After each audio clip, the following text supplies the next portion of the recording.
అదే ముగ్గురే వస్తారు అక్కడ చూసుకోమని మంచిగా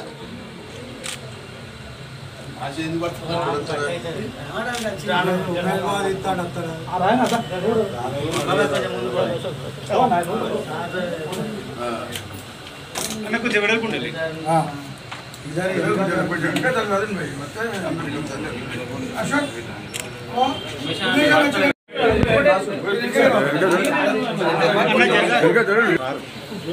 आड़े होता टेबल अयो टेबल आड़े होता एक मिनट ओके जाना साइड से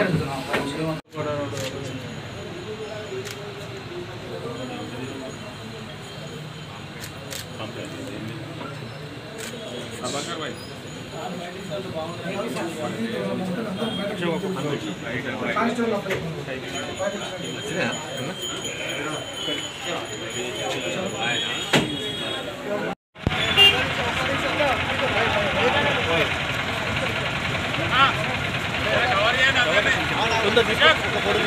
వాళ్ళు సెట్ అయితే ఏముందో ఏం కాదు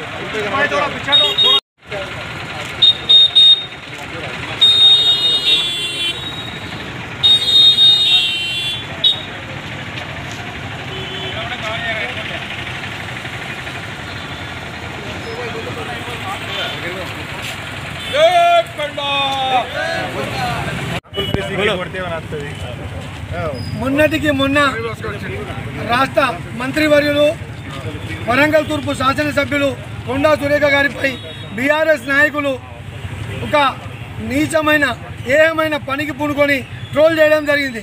దీని మీద కాంగ్రెస్ పార్టీ స్టెప్పు తీసుకోవడానికి ముందే మాజీ మంత్రులు హరీష్ రావు గారు నిజంగా కూడా ఇలాంటి పని ఎవరైనా చేయొద్దు, ఇది మంచి పరిణామం కాదు, దయచేసి క్షమించాలి, దీన్ని మేము బేర్చేతుగా క్షమాపణ కోరుకుంటూ ట్విట్టర్లోకి వెళ్ళి డిలీట్ చేస్తామని చెప్పిండు. అది అయిపోయిన తర్వాత రాష్ట్ర ప్రభుత్వం డ్రగ్స్ మీద ఉక్కుపాదం మోపింది. ఆదాయం వచ్చే క్లబ్బులను, ఆదాయం వచ్చే బార్ షాపులను 12 గంటలకే బంద్ చేస్తాను. ఇలాంటి జరుగుతున్నప్పుడు రాష్ట్రంలో ఓవైపు సినీ ఇండస్ట్రీ హీరోయిన్లను వాడుకున్నారు, డ్రగ్స్ ముఠా అని చెప్పి మళ్ళా ఫోన్ ట్యాపింగ్ చేసి నాయకులను బెదిరించిండ్రు, సినిమా హీరోయిన్లను వాడుకున్నారు. దాని మీద ఒక మహిళగా ఇలాంటి పరిణామం మంచిది అని చెప్పి కొండా సురేఖ గారు స్పందిస్తే ఇవాళ నిప్పు కోడి అనే ఒక గ్రూప్ ద్వారా ఇది దుబాయ్ నుంచి కేటీఆర్ గారి కనుసంధానంలో రన్ అవుతుంది. దీని ద్వారా ఇలా కొండా సురేఖ మేడంపై అనుచితమైన వ్యాఖ్యలు చేసి ట్రోల్ చేస్తూ ఉన్నారు. ఇది మంచి పరిణామం కాదు. నిజంగా కూడా ఒకసారి ఆలోచించాలి. ఇలా తెలంగాణ రాష్ట్రం మొత్తం ఇలా బొడ్డమ్మ స్టార్ట్ అయింది, ఇలా ఇలాంటి బతుకమ్మ స్టార్ట్ అయింది. ఇలాంటి తరుణంలో మరి 10 సంవత్సరాలు బతుకమ్మ అని చెప్పి తిరిగిన కవితమ్మ ఇంట్లో ఎందుకు అన్నది రాష్ట్ర ప్రజలకు తెలియదా? ఆమె లిక్కర్ కింగ్ అని తెలియదా? ఇంకా మీరు నోరు పూసుకొని ఇళ్ళల్లో ఉండాలి, మీ పని క్లోజ్ అయిపోయింది.